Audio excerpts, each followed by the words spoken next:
This way to the test track. You see, you've got to admire Hooters in a way. There's a certain brazen honesty to that business model. Yes, they sell beer and chicken wings, but that's not why they're still going.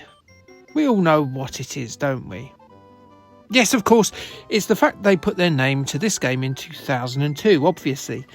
Everyone loved Hooters Road Trip, didn't they? Everyone was playing it up and down the country, from Southampton to the goddamn Outer Hebrides. And that's not just here as well. In America, it was huge, that game. All those Game of the Year awards it won, all the sequels, the HD remasters on the PlayStation 2, 3, 4, 5, the hit movie based on it, the Hooters Road Trip theme park. We all remember... Well, no, we don't. Yes, it's the tits. That's why Hooters is popular. It's tits. Huge, wobbly mammary glands, full of milk and fun times. But yes, Hooters then. What's the missive behind the mammaries, the tale behind the tatties, the yarn behind the yams? Hooters was formed 39 years ago in the year of our Lord, who probably doesn't approve, of 1983. It was founded by 6 businessmen on April Fool's Day because the 6 men were convinced it was going to fail. They clearly had too much faith in men. They opened their first restaurant in Clearwater, Florida, on the site of an old rundown nightclub, a venue that had numerous failed businesses in it. Despite this seemingly defeatist attitude and conviction that bad luck was coming their way, Hooters turned out to be a storming success.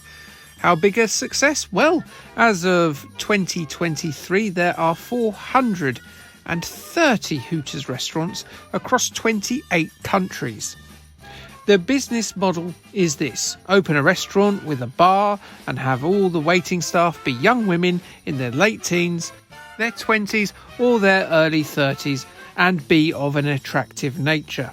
Then they clad them in the signature orange hot pants and a very tight white t-shirt emblazoned with the company logo of an owl, because owls hoot and breasts are known as Hooters. Sex sells, and in this case, sex sells chicken wings. Business was so good that in the early 2000s, Hooters even started a Pan-American airline business, and I'm sure you can guess how some of the air hostesses were dressed. It didn't last that long though. But the restaurant business, now split into 2 companies, continues to thrive, even after COVID, and despite the chain having understandably constant legal issues related to employment discrimination, sexual harassment, and the perceived objectification of its staff.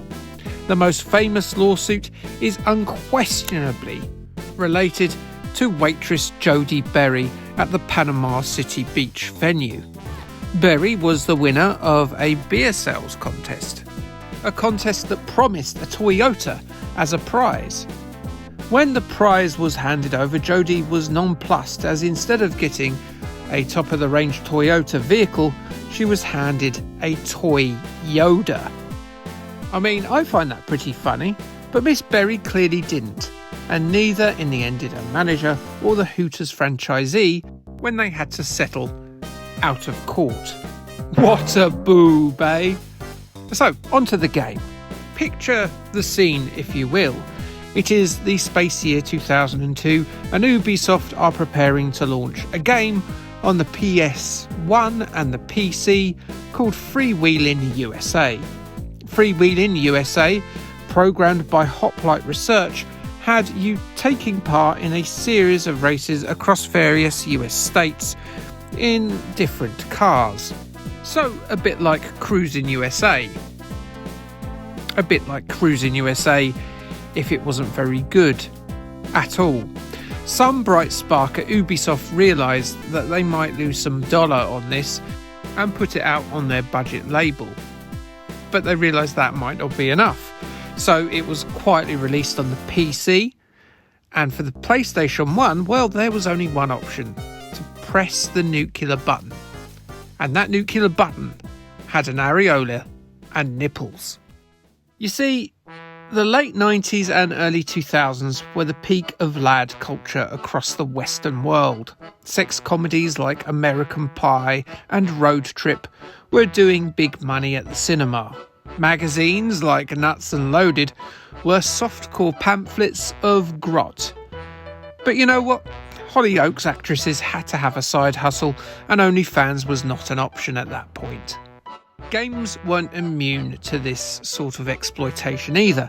Dave Mirra's bike-based Tony Hawk's-alike franchise saw him exit Toot Sweet when Acclaim decided to strip off its female characters to their panties in BMX XXX in 2002. And in 2004, The Guy Game, a TV series in America, saw a PlayStation release that was very swiftly recalled when a 17-year-old showed off her goods that weren't ripened to US legality standards. Oh dear, you done a pedo. So Freewheeling USA got some of that action too. The Hooters license was added to the mix, and frankly, you can see the joins. Video clips of various waitresses, both at work. Welcome to the Lone Star State. In case you didn't notice, everything here is just plain bigger. And apparently enjoying a trip to the local beach. Nice racing, champ. You finished this road trip in record time. Were added between races. And not a lot else. There's the odd loading screen. There's a lady posing on the menu. I guess that's about it. And the beach scenes make me think that there's poor middle-aged men who had to go and get their own chicken wings from that particular branch of Hooters on that day. Get back to work, loves. So yes, the Hooters license feels very last minute, and art files exist that show that Hooters Road Trip was indeed previously called Freewheeling USA on the PlayStation before it got released. And then they re-released the PC version with the Hooters license on it as well. The cheeky thieving gits. Don't worry, just because you see the same video clips of waitresses awkwardly talking about their home states every single time you play a level, it doesn't get annoying at all. And no, that isn't the sound of my teeth grinding. Nuh-uh. Hey there! Welcome to Jacksonville. But yes, what you see here is what you get. The Hooters license no doubt persuaded a few fellas to part with their money, but they're not going to see anything beyond this. And to be fair, I think that's par for the course with Hooters. Occasionally they might get into bikinis, but they're not going to strip off in the nuddy while they serve you spiced wings. Imagine if droplets of hot sauce got on your punani. That wouldn't be great. So the game. Is it as bad as the thin veneer of mild titillation being hurriedly applied to it in order to sell copies? Yeah, it is.